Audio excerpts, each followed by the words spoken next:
Hi, Tanna Marshall here with your Feel Good Friday message. And as part of our little well-being series, I want to talk to you today about sleep. Something I haven't gotten too much of in the last few years, and especially in this last week or so, with my mom in and out of the hospital several times. And I'm coming to you pretty close to just rolling out of bed. I'm still in my bathrobe, got my coffee, thank God. But of course, there must be makeup.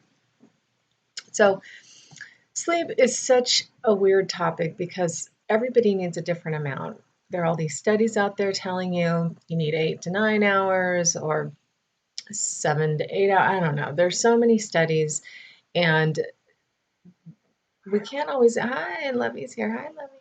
And we can't always get what we need for various circumstances, whether it's a lifestyle situation like mine, caring for my mom full time. And I sleep with a baby monitor next to my ear, so I'm kind of like always one ear open and I don't fully drop off. I can't totally relax unless I'm somewhere else and someone's taking care of my mom. I know she's taken care of. And you can't really catch up on your sleep like that. You do need it consistently. But the thing that I want to suggest to you is to find your sleep number. Kind of like the commercial for that bed says, find your sleep number. And what I mean by that is what works for you individually, what works for you as a person that helps you feel rested and be productive throughout the day without getting too tired. And that number is different for everybody. It's not necessarily just 8 hours. Some people can get along with 4 or 6. Some people need a lot more. Some people need 10 to 12. And it may change as your age changes too. My mom sleeps a lot, but there are a lot of older people who don't need as much sleep. So you can't really tell everybody to get a certain amount of sleep because it's just different for everybody. Excuse me. I know that my ideal number is about 6. When I'm uninterrupted and I can just go to bed when my body's tired and wake up when it feels like waking up, it's usually about 6.5 hours, and that works for me. But for the last few years, I've averaged, I don't know, 2 to 4 solid hours of sleep between, when I go to sleep and when, my mom has to get up to use the bathroom during the night or the cats start meowing. Yes, I'm talking about you. um, and that's just how it is. So that's why I try to rest during the day. I try to nap in between taking care of mom because I'm just trying to give my body the rest that it needs. Now, if you have a job that's really demanding and they expect you to be on call and available 24/7, I just think that's unacceptable. I really do. When I was in the corporate world, that's why I made a decision to never rise above a certain level because I didn't want the company to feel like they owned me because my personal life and my health and well-being have always been way more important than any job. And that's why I'm glad that I get to create my business the way I want it to be, or I will, later when I'm able to, so that I can do what works for me and I can get the rest that I need, have the hours that work best for me. And excuse me. And again, you might work a job where the hours aren't exactly aligned with your body rhythm. And I'll give you a little example. The last few years that I was at Capitol Records, I started going in earlier and earlier because there was less traffic. I got to work really fast. I got a great parking spot, and I could get a lot done before anybody else was there. So for about the last year or two, I was getting up at 5:30, on the road by 6:30, at work by 7, and I would leave by about 4:30, and I would miss the rush hour traffic in the evening, but I would come home and I'd be so tired, and then I would want to go to bed by a certain time so that I could get up that early, and then my body just didn't want to go to sleep that early, and then I had anxiety about it, and then I had insomnia, so I didn't get very much sleep, and I used to use this concealer called Well Rested, and every morning I would look at it and go, but I'm not. Not well rested. And it wasn't until I got laid off and I allowed my body to find its natural rhythm that I found that my body likes to go to bed anywhere between 11:30 and 12 or 12:30, and I get up around 6:30 every day, unless it's the weekend and I can let myself sleep in. But on those days when I know I have to get up and do stuff, I'm up about 6:30. So I'm trying to get as much rest as I can, but I'm doing my best, and really that's all we can do because unfortunately our country does not value sleep very much, not like other countries. Isn't that great? That other countries take a big break in the afternoon so they can sleep or just rest or, do whatever they want. They have 6 to 8 weeks of vacation every year. I really hope that in the future our country starts adopting more of these ideas because they really do. I'm so sorry. I don't think my voice is awake yet.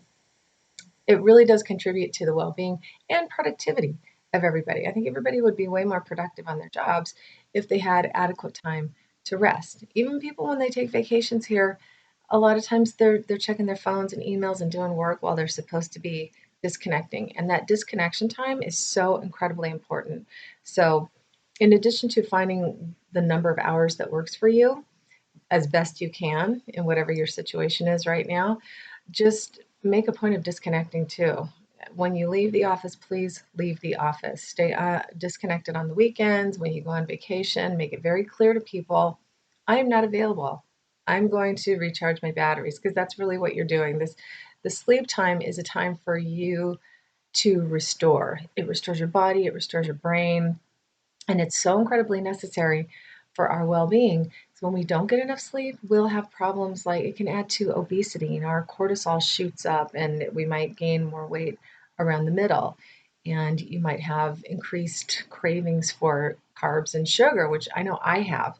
And it can just cause weight gain in general. But that's usually how, because you're craving more carbs and sugar because you're tired, you want that little energy boost. And I know I've been eating a lot more sugar in the last few years than I ever have before. And now that I've become more conscious of it, I've gotten a handle on it and trying to keep an eye on that. And, I do have a whole other video on insomnia. It's pretty long, but I wanted to put every resource that I could think of to help you create a good sleep environment and sleep better. All kinds of little tips and remedies and advice and suggestions. And it's long and it's a little noisy. It was right before my laptop died, and there's a very loud fan in there, but it was too long to redo. So there's some good information in there for you. So check that out if you want a lot of tips on how to create a really beneficial sleep environment for yourself. And, you know, but the best thing that you can do, which is what I'm trying to do right now, is just do your best. That's all you can do, because you never know what your circumstances are. One of my closest friends has a new baby. And we're kind of in the same circumstance right now because she's like, "Oh my God, I can't function. I can't get any sleep. I'm so tired."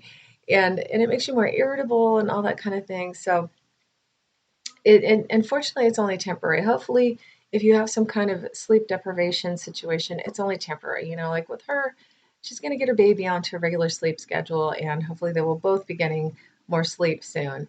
My mom, it's kind of sporadic. I've got her on a good schedule, but I won't be able to sleep really, really deeply and well until she's. Oh, I can't even talk about it, until she's at rest. Let's not go there today. I already did that in the past caregiver video, so we won't go there. So it's worth the sacrifice to take care of her and make sure that she's taken care of and attended to right now. But I do get tired, so so uh, yeah. So I'm tired, and so I can't even think straight right now.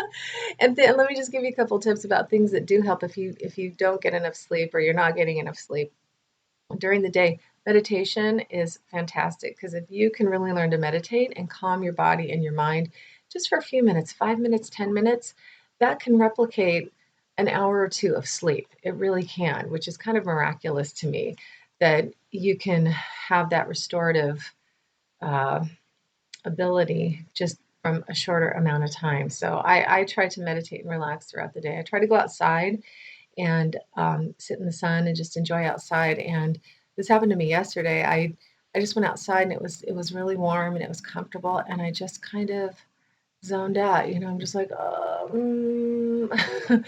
and that zoned out feeling sometimes is just as good as a real long nap or a few hours of restorative sleep at night.